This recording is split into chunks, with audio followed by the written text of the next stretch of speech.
Senior Advisor Stephen Miller, my friends and respected business leaders all, John Paulson, Jamie Dimon, Steve Witkoff, Steve Schwarzman, Scott Bessent, Jeff Sprecher, Richard Kurtz, former head of the World Bank, David Malpass, and the two co-chairs of my presidential transition team that are being inundated with phone calls and requests, Linda McMahon and Howard Lutnick. Thank you. Thank you very much. As we gather today, we have an economic disaster on our hands. We have an economy in crisis, a failing nation, a nation in serious decline under the radical policies of my former opponent, Joe Biden, and my new opponent, Kamala Harris. 1.3 million workers have become unemployed in the past 12 months. I don't know if anybody knows that. The typical American family has lost over $28,000 due to rampant and record-setting inflation. Credit card debt has reached the highest in history, with more than 1 in 3 Americans reporting they have maxed out their credit cards. They've maxed out. Families now need to earn an estimated $110,000 a year to afford a typical home, meaning 65% of households are locked out of buying just an ordinary house. Gasoline prices, grocery prices, electricity prices, mortgage rates, and virtually everything else are up 30 to 100% since I left office. 8.4 million Americans are now working second jobs, the highest in more than 30 years. The real wages of African American workers are down by over 6%, short period of time. The real incomes from Hispanic men are down 6.6%, or $3,600 per year. And on top of that, African Americans and Hispanic American jobs are under massive threat from the invasion taking place at our border. They're taking the jobs of Hispanic Americans, African Americans, and nobody talks about it. But I won't let it happen. Yet after presiding over the border, the worst in history for any country, there's never been a border like this. 21 million people, we project. This total economic catastrophe, the border czar, Kamala Harris, has now been slotted in by the Democrats to be reelected. She wants 4 more years to enforce a radical left agenda that poses a fundamental threat to the prosperity of every American family and America itself.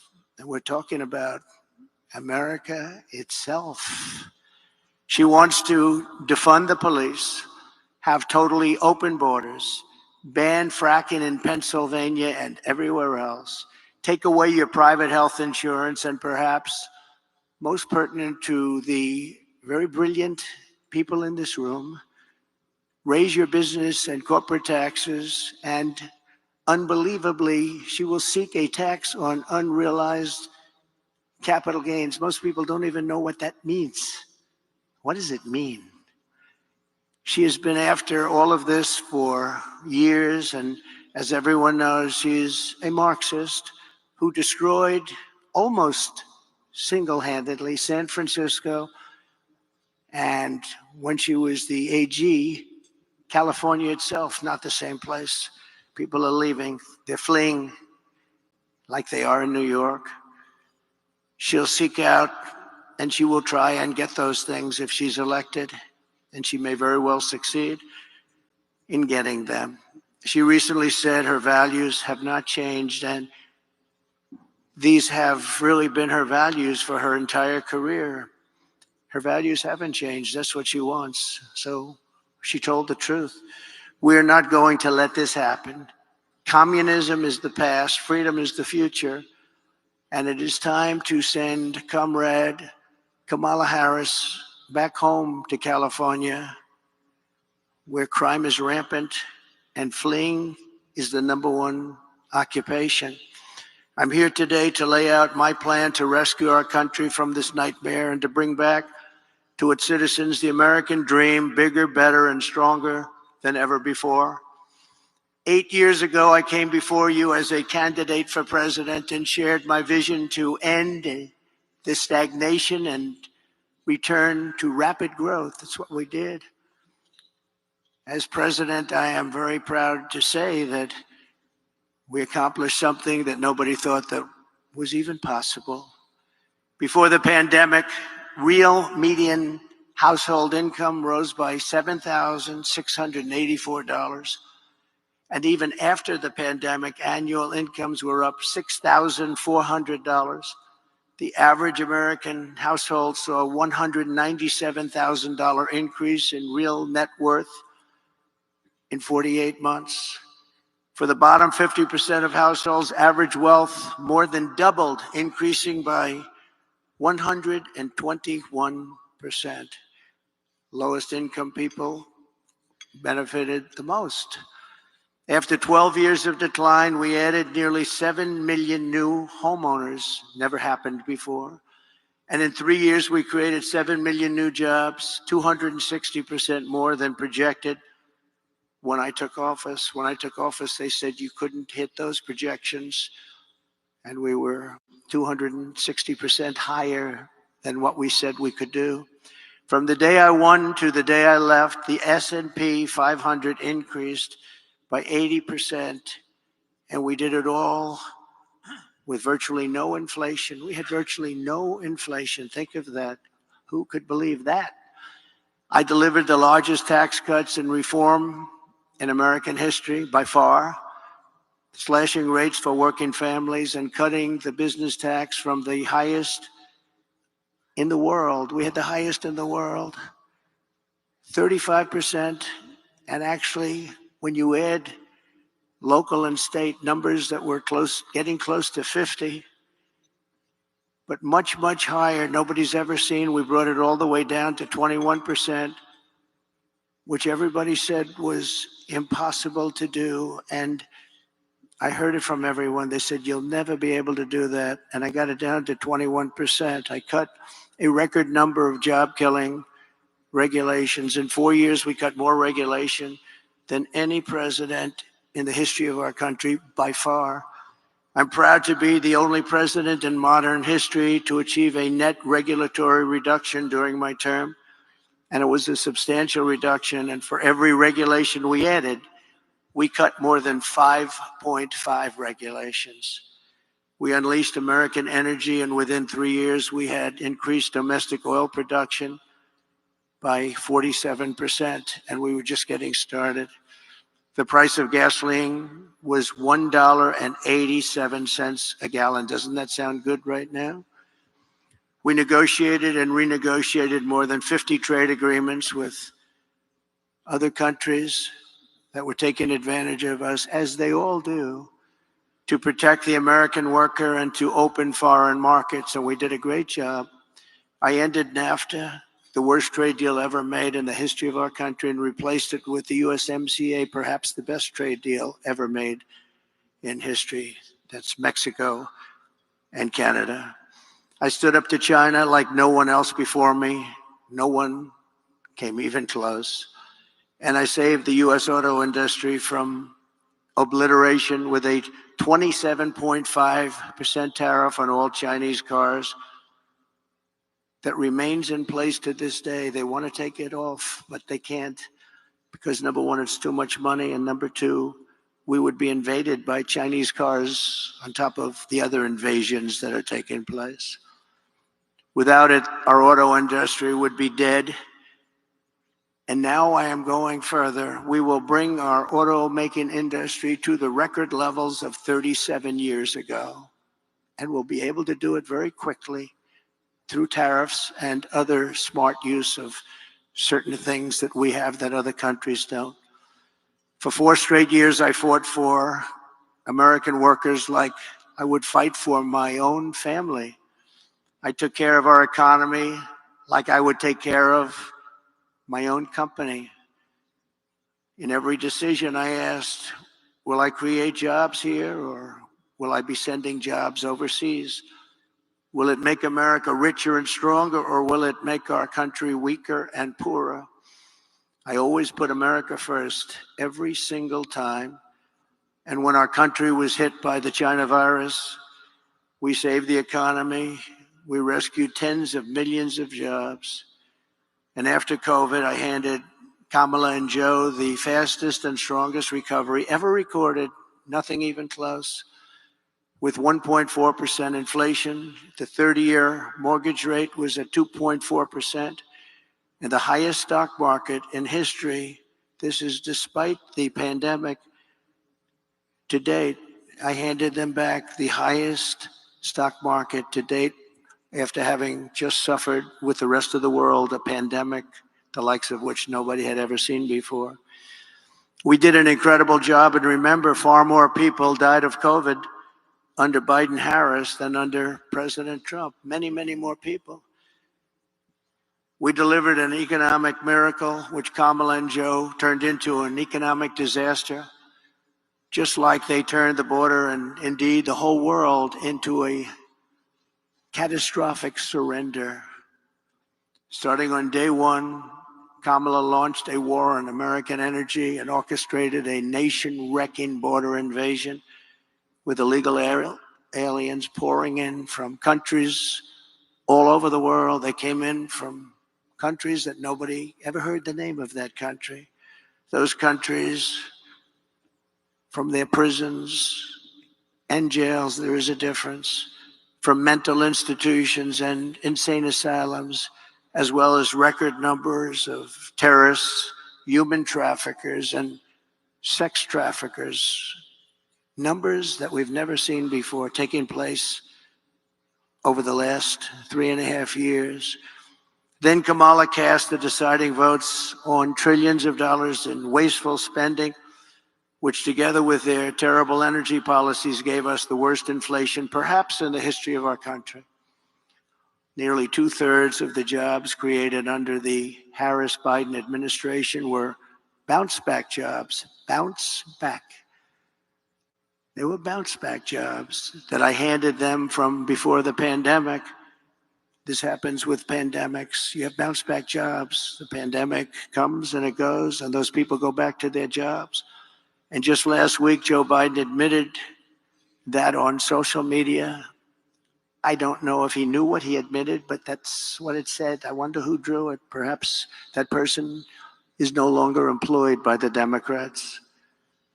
But right now, it's even worse than that. Under Kamala Harris's policies, 3 million workers are now missing from the job force compared to 2020. 3 million workers, that's a lot.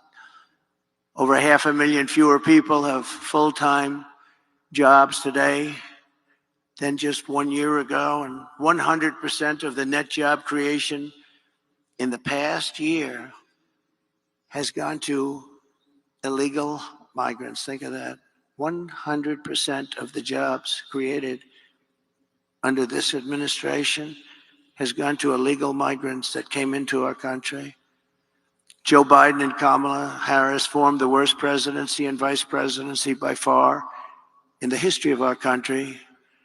This election will decide whether we reward Kamala Harris with re-election and 4 more years of crime, economic calamity, and international humiliation, or whether we change that direction and once again build the greatest economy in the history of the world, which we had during the Trump administration. Kamala Harris is the first major party nominee in American history who fundamentally rejects freedom and embraces Marxism, communism, and fascism. You're learning about this. You'll find out nobody knew who she was. Just a few months ago, they didn't know who she was. She is promising communist price controls, wealth confiscation, energy annihilation, reparations, the largest tax increase ever imposed, and mass amnesty and citizenship for tens of millions of migrants who will consume trillions of dollars in federal benefits and destroy Social Security and Medicare. They will be destroyed. They're already putting them into your Social Security and Medicare rolls. I am promising low taxes, low regulations, low energy costs, low interest rates, secure borders, low crime, and surging incomes for citizens of every race, religion, color, and creed. My plan will rapidly defeat inflation, quickly bring down prices, and reignite explosive economic growth. Kamala Harris will take more money out of American pockets. My plan will leave the typical family with many thousands of dollars more than they have right now.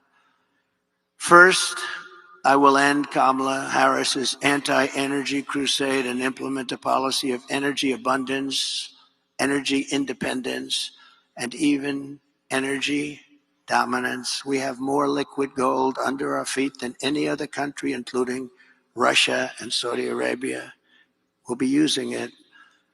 My plan will cut energy prices in half or more than that within 12 months of taking office.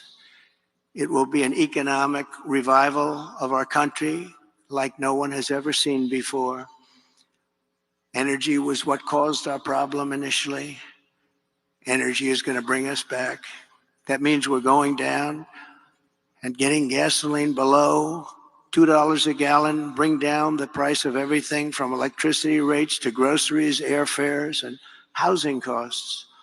That's why OPEC and the Arab nations, and we're very honored to have some of my friends here with us today from that part of the world, but they're working very hard despite being here, that I not be your president. They don't like me. Meanwhile, Kamala Harris can't bring down the price of anything because her energy policies are driving up the cost of everything. Everything is up, way up. Starting on day one, Harris and Biden opened up the Russian pipeline called Nord Stream 2, which nobody have ever heard of until I got involved and said, what about Nord Stream 2? And nobody knew what I was talking about. Largest pipeline in the world, Russian pipeline. But I had it closed. It was shut down. Putin was not happy. We shut it down. They came along and the Keystone XL pipeline was shut down by them. So they shut down the Keystone and they immediately gave Russia the right to start rebuilding the Nord Stream 2, the biggest pipeline you've ever seen. We re-entered the horribly unfair to the United States through them when they came back. Paris Climate Accord, so unfair to us. We pay trillions of dollars. Other countries pay nothing. As soon as he came back, he went back into it. I got us out of it and reduced the area of the federal lands available for drilling by 80%. I did that. If I was president, oil production today would be 4 times higher than it is right now. Would have been 4 times higher. Right now, we'd be doing 4 times as much. And remember, we had ANWR, perhaps the largest drilling site in the world in Alaska, which everybody wanted to get approved, but they weren't able to do it. Ronald Reagan fought so hard to get ANWR. He couldn't do it. And it was easier in those days than it is today with all of the environmental concerns. But they came in their first few days in office, they terminated ANWR, amazingly. Biggest drilling site, we think, in the world, bigger than Saudi Arabia, bigger than Texas. We got it, and they terminated it. Under the EPA's so-called power plant rule, more than 50 power plants have been shut down since she took office, and virtually all coal-fired power plants will be shuttered in the next couple of years, setting the stage for a catastrophic energy shortfall, which we already have, that will make inflation far worse than it has ever been. They want to close down our power plants, and we don't have power already to address this dire energy crisis that Kamala and Joe have created. I will immediately issue a national emergency declaration to achieve massive increase in domestic energy supply. What you're going to need, electricity is desperately needed for AI. AI, controversial, but we got to be the top of it. And we would need, hard to believe, twice the electricity that we currently have right now for everything in order to be dominant. And China is already building massive electricity producing plants. We haven't even thought about it. We will think about it, and I'll get it done on an emergency basis. So we'll be the leader in AI and every other form of technology. With these sweeping authorities, we will blast through every bureaucratic hurdle to issue rapid approvals for new drilling, new pipelines, new refineries, new power plants, new electric plants, and reactors of all types. Prices will fall immediately in anticipation of this tremendous supply that we can create rather quickly, and we'll be the leader instead of the laggard. Second, to further defeat inflation, my plan will terminate the Green New Deal, which I call the Green New Scam, greatest scam in history probably, a $10 trillion scam that we waste. We throw like throwing money right out the window. It actually sets us back as opposed to moves us forward. And rescind all unspent funds under the misnamed Inflation Reduction Act, which the Democrats agreed after it was approved that it wasn't for that purpose, it was for other purposes like giveaways. Kamala spent $7.5 billion to build 8 charging stations. Think of a charging station like a fuel pump with electricity coming out of it. 8 charging stations in the Midwest for electric vehicles cost billions and billions of dollars. 7.5 billion, they think, but the costs are still going, and 3 of them don't work and never will, probably. Other than that, it's worked out quite well. I will end the electric vehicle mandate, stop the appalling waste, and save taxpayers an estimated $1 trillion. Third, I will launch a historic campaign to liberate our economy from crippling regulation. My first term, I pledged to cut 2 old regulations for every 1 new regulation, and we did much better than that, as I've said. Yet over the past 4 years, Kamala has added $6,300 a year in regulatory costs onto the backs of the typical American family. Think of that. To stop this onslaught and lower prices, I'm pledging today that in my second term, we will eliminate a minimum of 10 old regulations for every 1 new regulation. We'll be able to do that quite easily, actually. And instead of attacking industries of the future, we will embrace them, including making America the world capital for crypto and Bitcoin.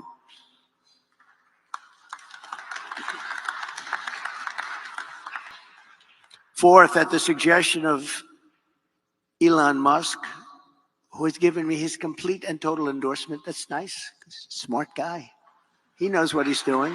He knows what he's doing. It's very, very much appreciated. I will create a government efficiency commission tasked with conducting a complete financial and performance audit of the entire federal government and making recommendations for drastic reforms. We need to do it. Can't go on the way we are now.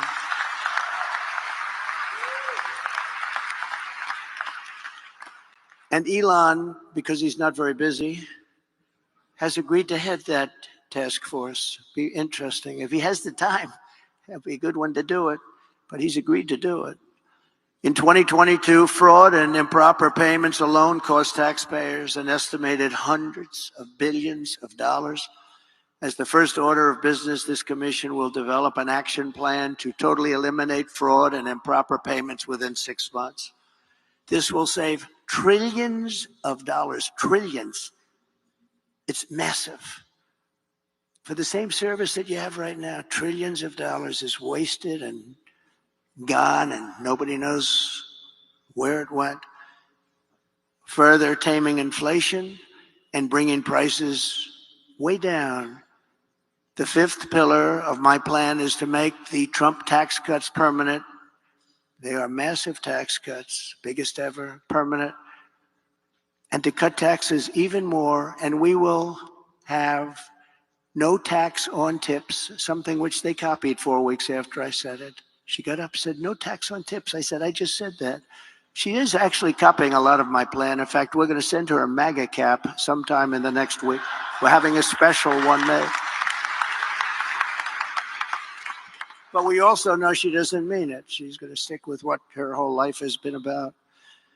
And also, no tax on Social Security benefits. People on Social Security have been wiped out by inflation, and now on top of it, we tax their benefits. We're not going to tax their benefits. We have so many different ways of making so much money. This country, the potential is so incredible. We don't have to take it away from people on Social Security. We're not going to do that. We're going to save Social Security. She's going to destroy Social Security. Under the Trump administration, we proved that targeted tax cuts do not increase the deficit. They reduce the deficit by growing the economy and raising revenue. After we gave the massive tax cuts, we took in the following year with a much lower rate, billions and billions of dollars more than we did the previous year with a high rate. Think of that. So with a much lower rate, we took in more money because people were incentivized. Corporate tax revenues are 31% higher today than before my tax law was signed. With all of those cuts, 31% higher. To further support the revival of American manufacturing, my plan calls for expanded R&D tax credits, 100% bonus depreciation, expensing for new manufacturing investments, and a reduction in the corporate tax rate from 21% to 15% solely for companies that make their product in America.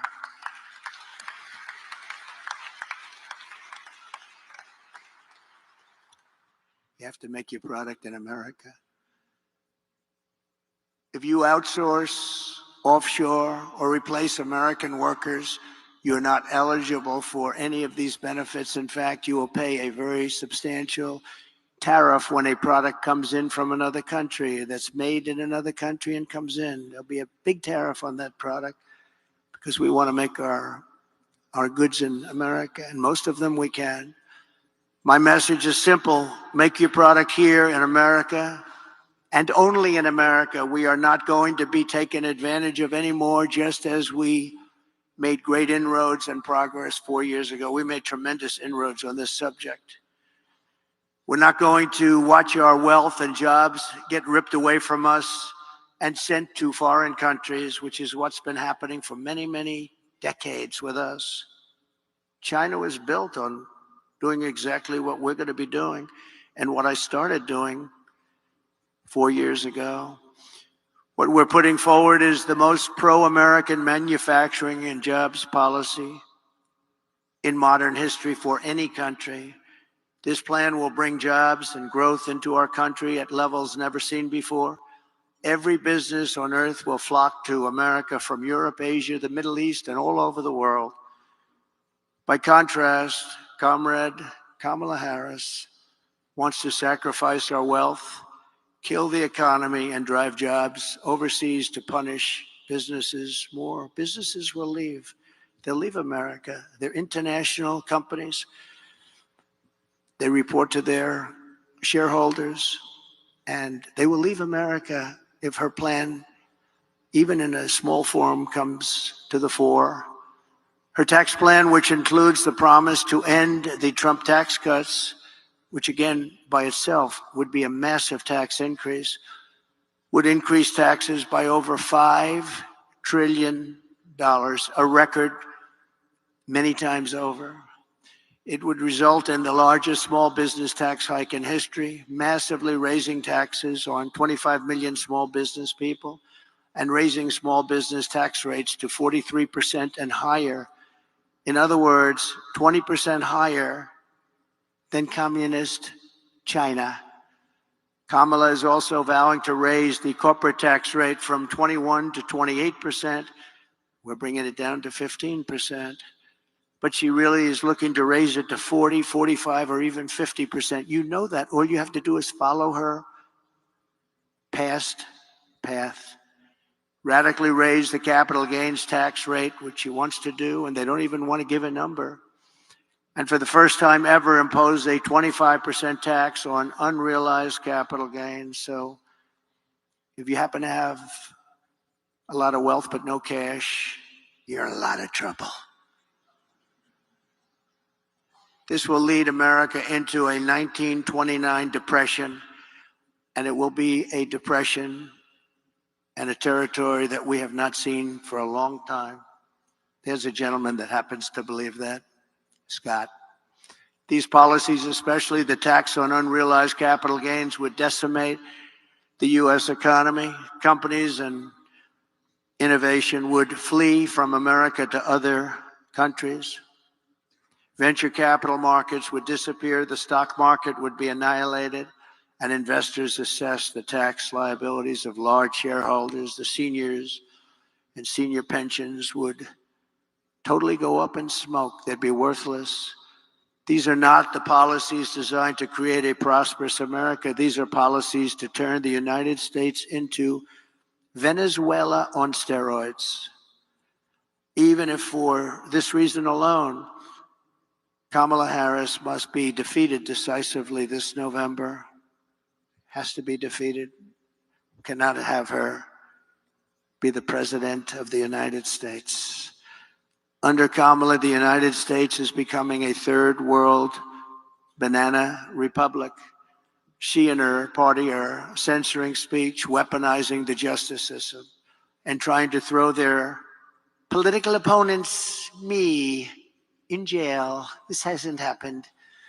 I didn't do that to Crooked Hillary. I said, that would be a terrible thing, wouldn't it? Putting the wife of the President of the United States in jail. But they view it differently, I guess, nowadays, but that's okay. And they always have to remember that two can play the game. Nobody ever thought this was possible. This is how you create massive capital flight and turn once prosperous nations into absolute ruins. I will have no higher priority as president than to restore the fair, equal, and impartial rule of law in America. We have lost the rule of law. Who would have thought?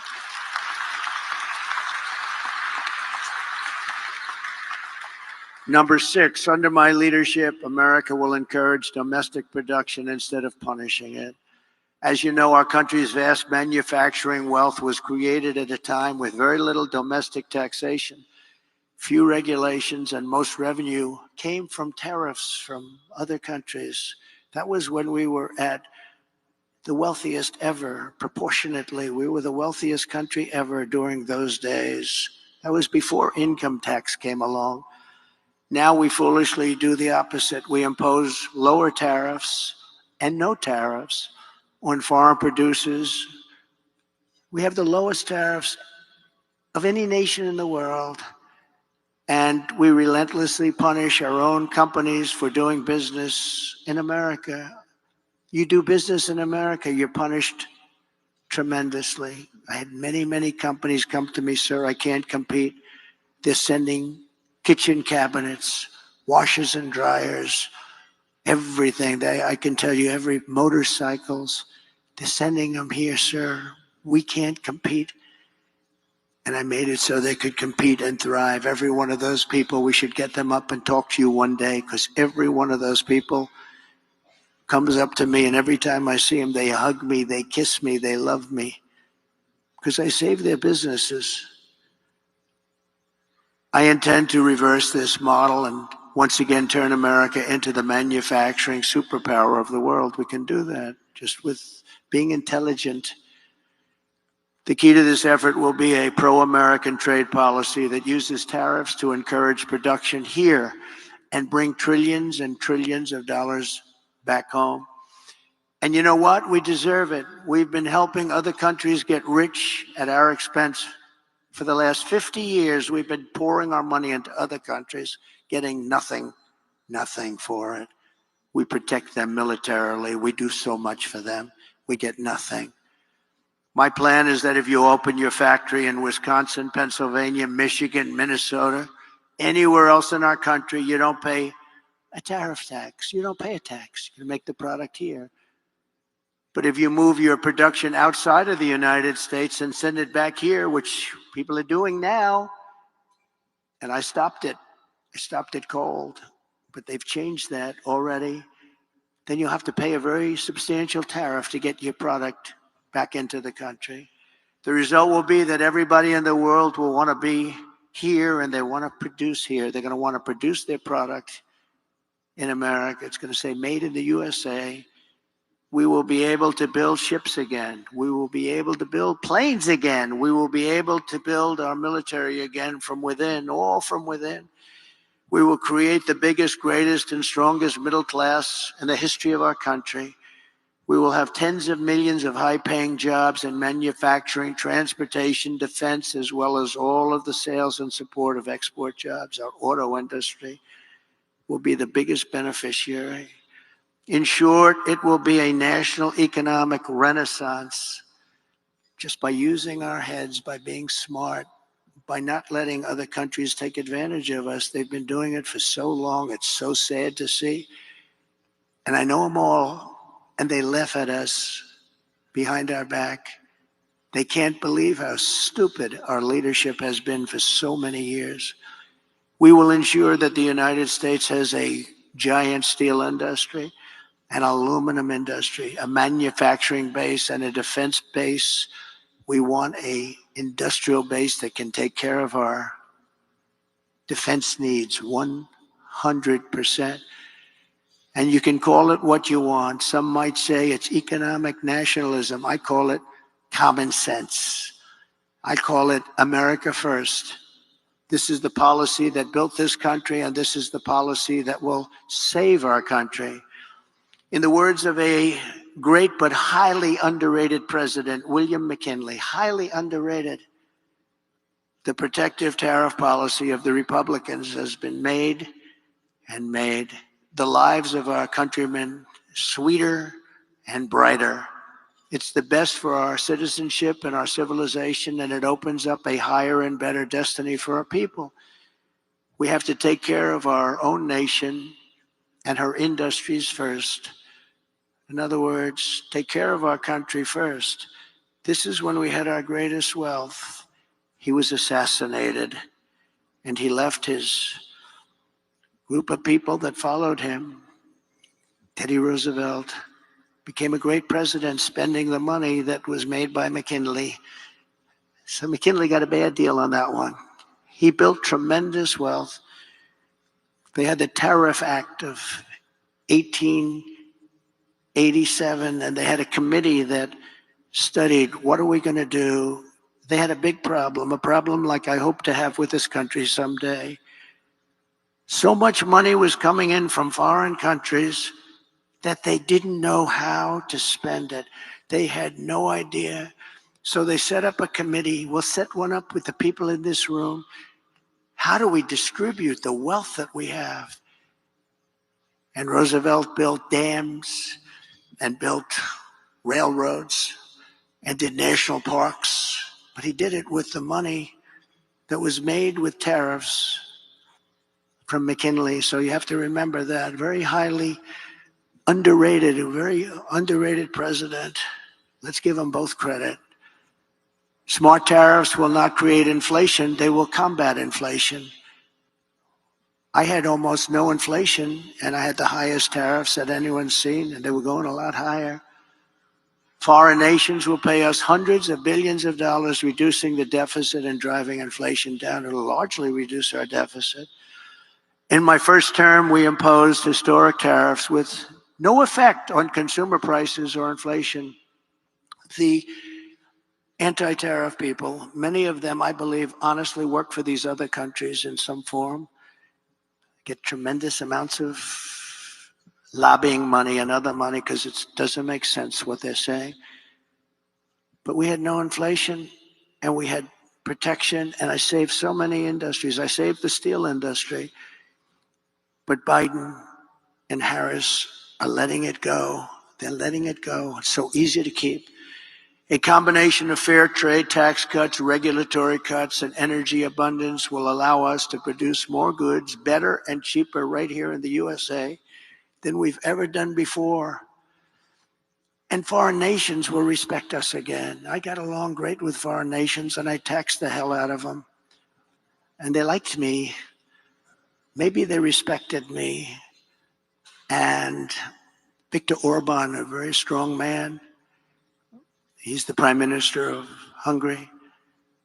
He said the only thing missing from the world right now is President Trump. He kept the world safe because everybody was afraid of him. I don't like that term, but that's the term he used. I would like to say respected him and respected our country, but he didn't say that. He said everybody was afraid of him. He said China was afraid, Russia was afraid. They were all afraid. Kim Jong-un, I got along great with him. And I try to explain to the fake news media that getting along with people, foreign countries, is a good thing, not a bad thing. It's a very good thing. It's a smart thing. We will require all essential materials for our national security to be produced here in the United States, creating millions and millions of new manufacturing jobs. You know, when we built the F-35, we have the wings built in one country. We have the tail, rudders, built in another country. We have the seats built in another country. We have the electronics built in 7 different countries. What the hell would we do if there's a war? And we'll end up fighting half of those countries, and we don't want to have a war because right now we're closer to World War III than we've ever been in our lives. With Russia, Ukraine, which would have never happened if I was president. With October 7th in Israel, the whole Middle East is blowing up. Would have never happened. They would have never happened. Respectfully, Iran was broke. They had no money for Hamas. They had no money for Hezbollah. It wouldn't have happened. There would be peace in the Middle East, and Iran would be a big beneficiary of that peace. It'd be good. But all of these things that happened, and inflation would have never happened, and Afghanistan would have never happened. The worst withdrawal in history, I believe the most embarrassing moment in the history of our country. In fact, that's what caused President Putin to go into Ukraine. When he looked at how incompetently that was handled, he looked at it and he said, man, they're incompetent. That was the most embarrassing day in the history of the United States of America. Airplanes taking off with many people sitting on the wings of the plane and the side of the plane and the wing, and you see them dropping off the planes at 3,000 feet. They thought it was their trip to freedom. There's never been anything like that, and I think there's no greater embarrassment. By the way, we lost 13 incredible soldiers. I got to know the families very well. Spent a lot of time with them 4 days ago in Arlington Cemetery. 3 years ago, they were celebrating 3 years, honoring their children. And yeah, that's right, they call them their children. They still call them, they always will call them their children. They're gone. And many of those people there should have never left from there. They should have left from Bagram, the big air base. But many of those people that were so badly hurt, they don't talk about them. No legs, no arms, obliteration of their face, their entire body, and nobody mentions that. We left Americans behind, large numbers. We left $85 billion worth of equipment behind because we took our military out first. A child would know you don't. You take your military out last. And just remember one final point on that, because it's a little bit different from our subject, but not really, because it's all about our country and common sense. But for 18 months, I spoke to the leader of the Taliban. The press was very upset that I spoke to him. His name is Abdul. I said, Abdul, don't do this, Abdul. Don't do this. But why, he said, do you send me a picture of my home? I said, Abdul, you're going to have to figure that one out for yourself. But don't do this, Abdul, because it's going to end badly for you. And for 18 months, we didn't have one soldier shot at or killed in Afghanistan. And then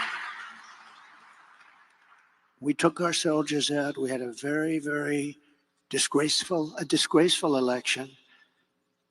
And this group came in and they didn't know what the hell they were doing, and they still don't. They've gotten worse. You know, with experience, you're supposed to get better. They got worse. They're worse now than they ever were. And we're going to turn our country around. We're going to become a major producer of rare earth minerals. We're going to create jobs and making it really, and us, truly self-reliant. Remember the rare earth, where we have to go to China. We have sites that are tied up with more than anybody else has. They're environmentally protected. We have sites that are phenomenal, everything you want in terms of rare earth, and we can't use them because of environmental protection. But we're going to end that very quickly as soon as I get to office. We will make housing much more affordable. As inflation is tamed, interest rates will dramatically fall. They'll be down very, very low. We'll get them down. We had them down to 2.4% and even lower than that for a period of time. Reducing mortgage rates is a big factor. We're going to get them back down to, we think, 3%, maybe even lower than that, saving the average home buyer thousands of dollars per year. They can now go out. Young people will be able to buy a home again and be a part of the American dream. We will eliminate regulations that drive up housing costs with the goal of cutting the cost of a new home in half. We think we can do that. The regulations alone cost 30%. Regulation costs 30% of a new home. And we will open up portions of federal land for large-scale housing construction. These zones will be ultra-low tax and ultra-low regulation. One of the great, really small business job creation programs it will be of all time. We're going to open up our country to building homes inexpensively so young people and other people can buy homes. You can't buy them anymore. Millions of Americans will take part in setting these safe and beautiful communities, reviving the frontier spirit, and really, as I said, reviving the American dream. It's about the American dream. It's all about the American dream. We don't talk about American dream with these people in office. They don't want to talk about the American dream because they're the exact opposite. They're the exact opposite. We also cannot ignore the impact that the flood of 21 million illegal aliens has had on driving up housing costs. That's why my plan will ban mortgages for illegal aliens in California. They're passing a law where they're going to give illegal aliens money to buy a house. But our soldiers, our veterans that are laying on the streets, they can't have them. You have soldiers right now laying on the streets of different cities, all Democrat run. They're laying on the streets in front of hotels, in some cases luxury hotels. And you have illegal immigrants coming in and living in those hotels and laughing at our soldiers as they walk by into a luxury lobby. Is there something wrong with that thinking? Is there something wrong with our country? If Kamala is allowed to continue to let our country be invaded, we will face a fiscal Armageddon. These migrants are consuming hundreds of billions of dollars in benefits. You saw in Colorado this week a group from Venezuela, rough ones. They took over large sections of a town, large sections of an area of Colorado, Aurora. Has anyone been there? I think you'd better stay away for a little while. They had AK-47s, the ultimate guns, AK-47s. They can blow lots of people away real fast. And the sheriff didn't want to touch him. Nobody wants to touch him. Sheriff, there's 18 Venezuelans attacking my building. Would you please come over and straighten out the situation? He's got a deputy. You know what they say? Well, no thanks. Let's call in the military. They're taking over. And I said this 4 years ago when I realized they wanted open borders. And it's happened. It's happening now in Chicago. They're taking over sections of Chicago. What's happening in New York and Los Angeles and many other cities is not even describable. They're tough. They're tough and they're smart and they're vicious.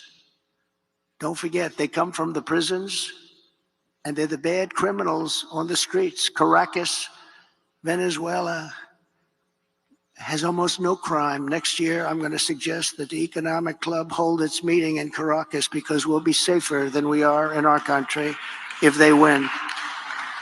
We'll be far safer. But crime in Venezuela is down 72% because they've taken all of their criminals off the streets. Not all of them. They still have some left, but they're coming in rapidly by bus and by plane. They're coming into our country, and we're dumping them in our country. And they say, if you come back, we will kill you. And they're not going back. We got them. But they're going back if I'm president, I guarantee you that. They're going back fast. And now Kamala wants to give them food stamps, housing assistance, welfare, Medicaid, Medicare, Social Security, and destroy all of those programs. You will destroy those programs. That is why I will ask Congress to pass legislation barring all taxpayer-funded benefits to illegal aliens. And by the way, when you do that, they won't come. They're coming now because they realize they've never seen wealth like this. They're getting things that they could never get. They're coming for that reason. If you stop that, you'll be dropping the flow by 80%. I think even more than that. They're coming because they're taken care of. Let's put them in a luxury. Let's put them in the Waldorf Astoria. That's a nice place. I will stop the invasion and send criminal illegal aliens back home.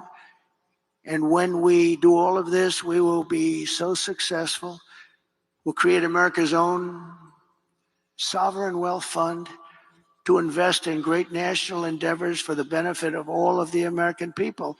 Why don't we have a wealth fund? Other countries have wealth funds. We have nothing. We have nothing. We're going to have a sovereign wealth fund, or we can name it something different. I'll talk about it with Mr. Paulson, who's in the audience, and a lot of other friends of mine. And we'll name it something that's appropriate. Perhaps sovereign wealth fund wouldn't be appropriate, but it's going to be the same thing. We'll put tremendous amounts of money through all this money that will be taken in through tariffs and other intelligent things. And we'll have the greatest sovereign wealth fund of them all, and we should have. And that will be used to do things that will be great for our country, including to invest and wisely invest and build it up bigger and stronger and better than any place on earth. We will build extraordinary national development projects and everything from highways to airports and to transportation infrastructure, all of the future. We'll be able to invest in state-of-the-art manufacturing hubs, advanced defense capabilities, cutting-edge medical research, and help save billions of dollars in preventing disease in the first place. And I'm very honored to have been endorsed last week by Robert F. Kennedy Jr. That was a great endorsement, and he's very much into helping people. He's very much into helping people. I've known him a long time. That was a great thing when he did that. That was not easy for a Kennedy to be endorsing a Republican. That was not easy.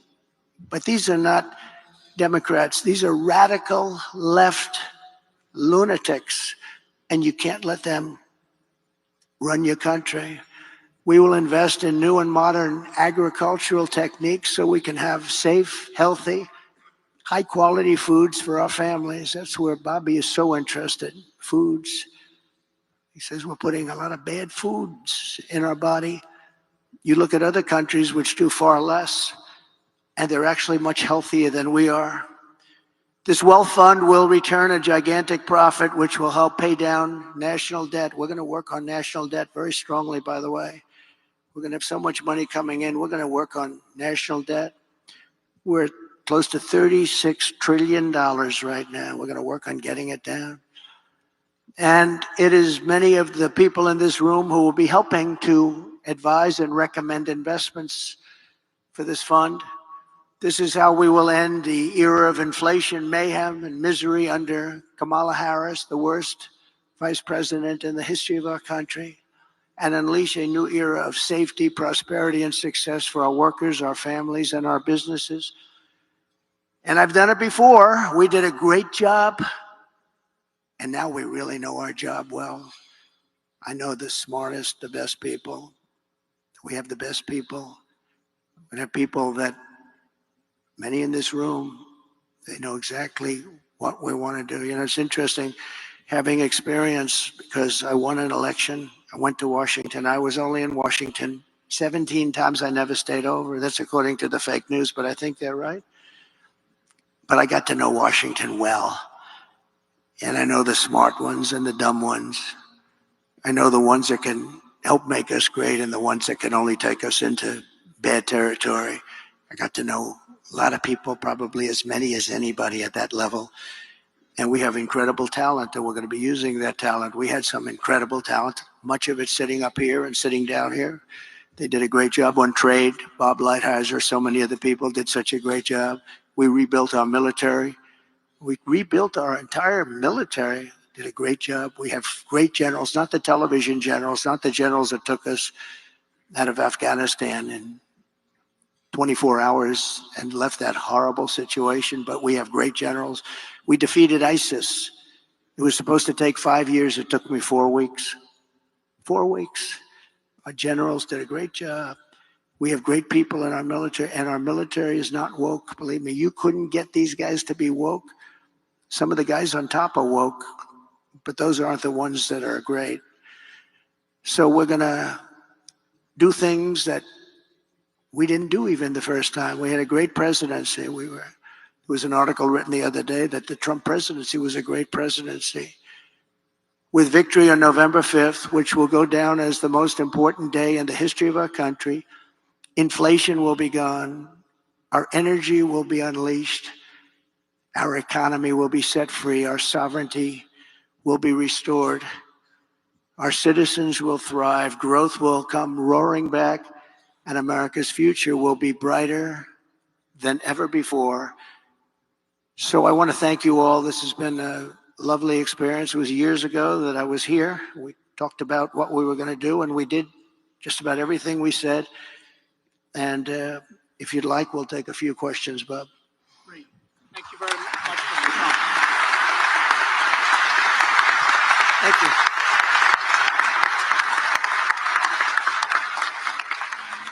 Thank you very much.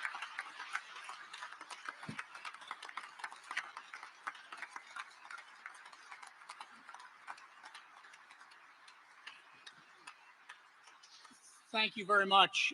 And we're now moving, as promised, to the question and answer portion of the program.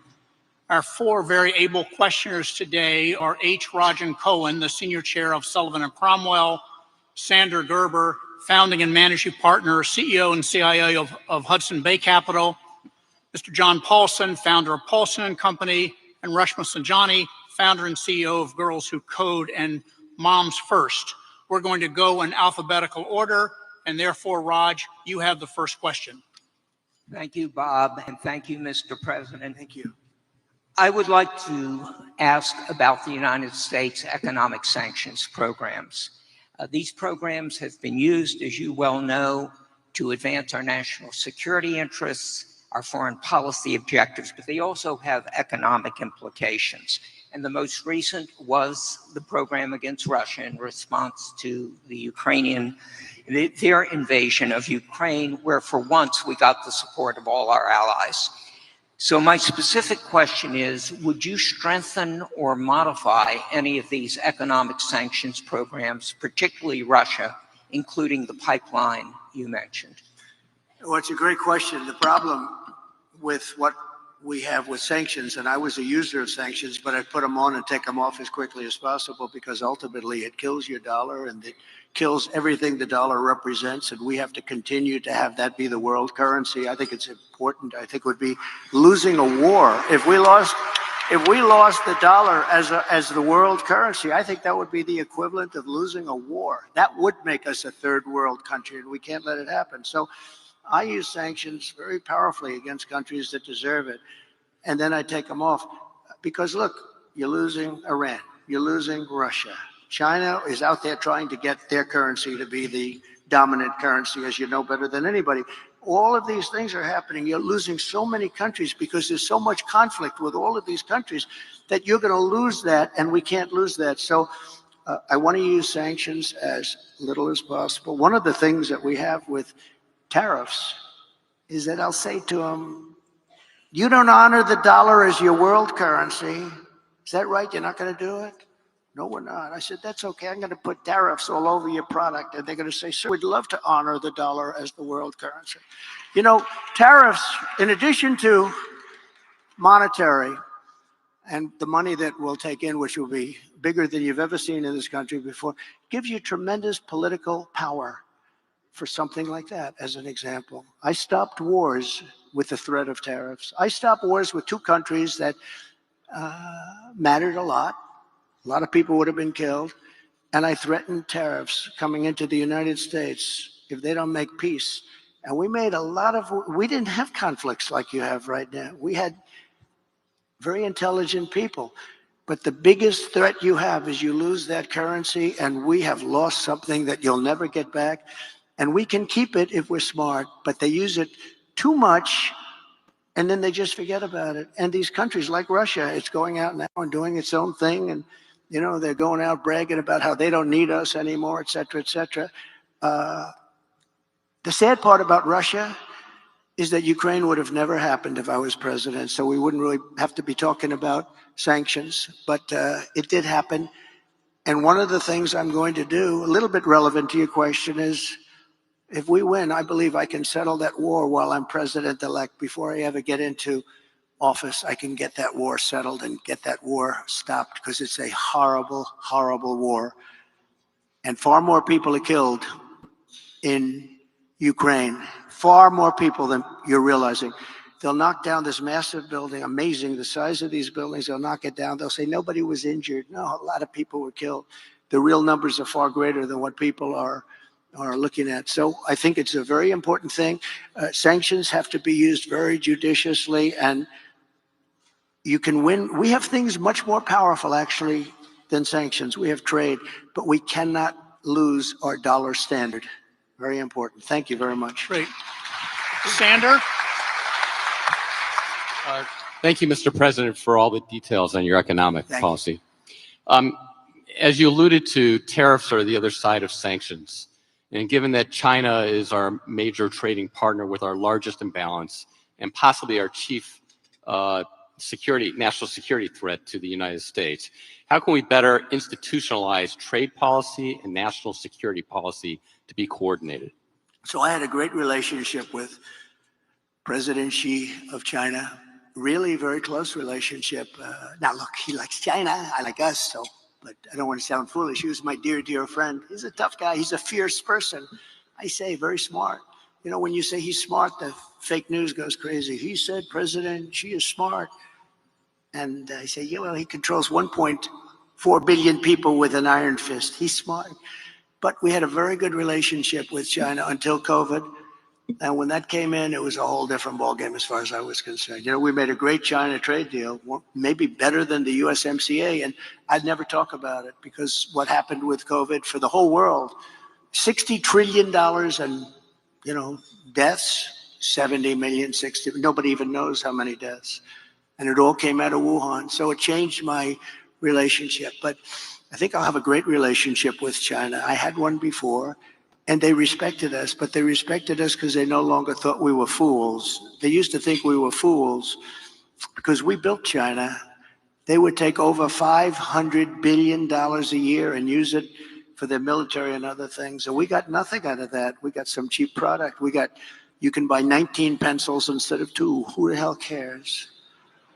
You can buy 16 dolls for your daughter instead of 2 nice dolls.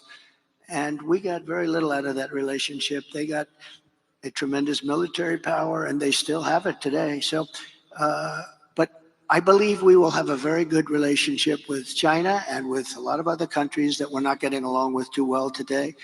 And things are going to straighten out. We're going to get them straightened out very quickly. Very important that we get along with the rest of the world. You know, we have things today called nuclear weapons. I rebuilt our whole military, including our nuclear capability. And so I got very familiar with it.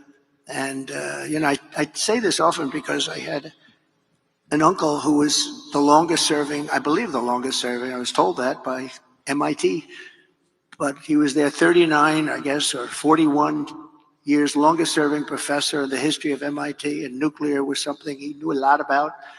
And we used to talk about it. I'd say, Uncle John, there's no way. He was telling me about this incredible power that was being unleashed potentially.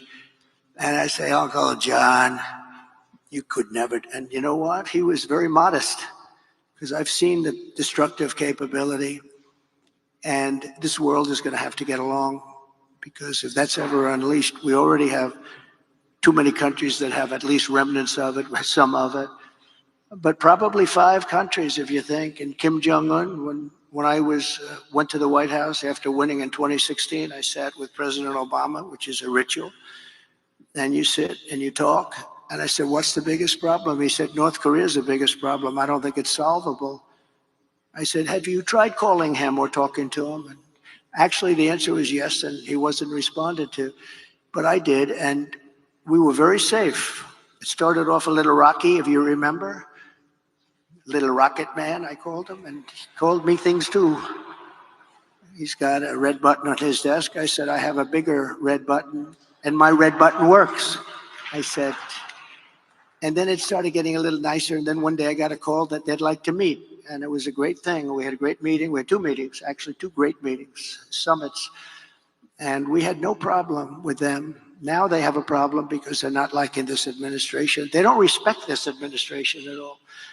So we have to get along. We have to get along. We can't have World War III. You're going to end up in World War III. Just like you should have never had Russia go in. It would have never happened if a competent person led us. It would have never happened. He led them into it. And I'm not blaming Biden. But you know what? What he was saying was exactly the wrong thing. I said, we're going to have an invasion because of a lot of the rhetoric. It was stupid rhetoric. But it would have never happened. Not only for that reason, oil was down low. You know, oil was almost at $100 a barrel. So Putin is one of the only people. I mean, nothing's easy in life. But Putin at $100 a barrel, war works.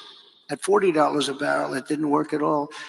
So we're going to get back to a intelligently run place, a place where other countries aren't using the word nuclear. That word was never talked about because I knew the power of it. And I talked to Putin about it. I talked to President Xi about it. I think we were going to you remember the talk where we were going to reduce nuclear capability substantially. All 3 of us, we're going to start it. We're going to reduce very substantially. And then we had the election. And after the election, they didn't talk about that or anything else, frankly. But we have to be very, very careful, because the destructive capability of nuclear, when people talk about global warming, I say the ocean is going to go down 1/100th of an inch within the next 400 years. That's not our problem. Our problem is nuclear warming, and we better be smart, and we better have smart people at the top that know how to deal, because these people don't know how to deal. Putin came out today, he endorsed Kamala, and I didn't know, was I supposed to call him up and say, thank you very much, I appreciate it. But he endorsed Kamala. I have a feeling, I don't know. I don't know exactly what to say about that. I don't know if I'm insulted or he did me a favor. But we have to get along with the world. We can't have war, because the destructive capability, you can be the head of the biggest bank wherever the hell Jamie is sitting. You can be the head of the biggest bank in the world, and a couple of nukes and your bank doesn't mean a thing. You gotta get along. This is such an important job. It's a dangerous job too. Very dangerous job. If you look at statistically, being president is very dangerous. That throbbing feeling I have. Oh, that throbbing feeling. No, it's a very dangerous job, and you have to do it right. And if you don't do it right, bad things will happen to the world. Things like you've never seen before. Okay, thank you very much. Thank you. Thank you. John Paulson behind me to your right, Mr. President. Hi, John. First, let me thank you for your presentation today. President Trump, in the last fiscal year, the fiscal deficit under the Biden administration was approximately $2 trillion. Under the policies you've announced, the deficit would come down from items such as increased revenues from tariffs, as well as eliminating the tax incentives for the Green New Deal. These gains would be mitigated by decreases in revenues from policies such as no tax on tips. Overall, what do you estimate will be the impact of the fiscal deficit from your policies? Well, we just hit record highs at numbers that nobody ever thought possible. You're right, it's over $2 trillion. Nobody thought that was a number that was, I mean, you could go back 4 years, nobody thought a number like that would be possible. It's crazy. It's like, it's just horrible, actually. But yeah, we're 2 trillion, and I view it as profit and loss to a certain extent. A lot of people say, oh, it's trade. You know, you have many people say trade deficits don't matter. I think they matter a lot. I think they matter a lot. We're going to have tremendous growth. What I'm talking about is all about growth. The tax is relatively minor compared to the growth. We're going to make our money back on growth. We're going to also, I mean, we're going to grow like nobody's ever grown before. I think if this all works out, you're going to have the auto industry come back to America. Right now, China is building 2 auto factories in Mexico, massive auto factories. And they think they're going to make their cars in Mexico and send them back into the United States with no tax. It's not going to happen. Under this administration, it's going to happen. And they wanted to do that during my administration. I said, if you do it, we're going to put a 200% tariff on every car, and you'll never be able to see it. There will never be one car coming across our border. And if I would have let them do it, we would have had these 2 factories. Well, now they're building massive factories, more than 2, and they're going to kill Detroit. And the head of the union, the United Auto Workers in Detroit, has done a terrible, terrible job, just a terrible job. But we're going to bring tremendous growth back. And remember, we're also taking in a certain percentage. I won't name the percentage today, but it'll be a certain tariff percentage, which will be higher than people had heard in the past. And we will be bringing in billions and billions of dollars, which will directly reduce our deficits. Okay, thank you very much. Good job you've done, by the way.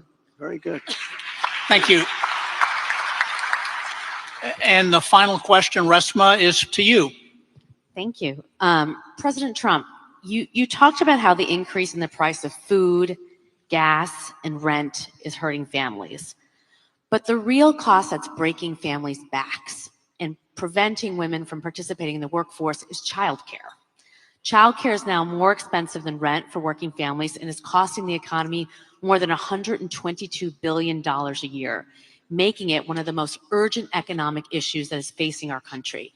In fact, the cost of childcare is outpacing the cost of inflation, with the majority of American families of young children spending more than 20% of their income on childcare. One thing that Democrats and Republicans have in common is that both parties talk a lot about what they're going to do to address the childcare crisis, but neither party has delivered meaningful change. If you win in November, can you commit to prioritizing legislation to make childcare affordable? And if so, what specific piece of legislation will you advance?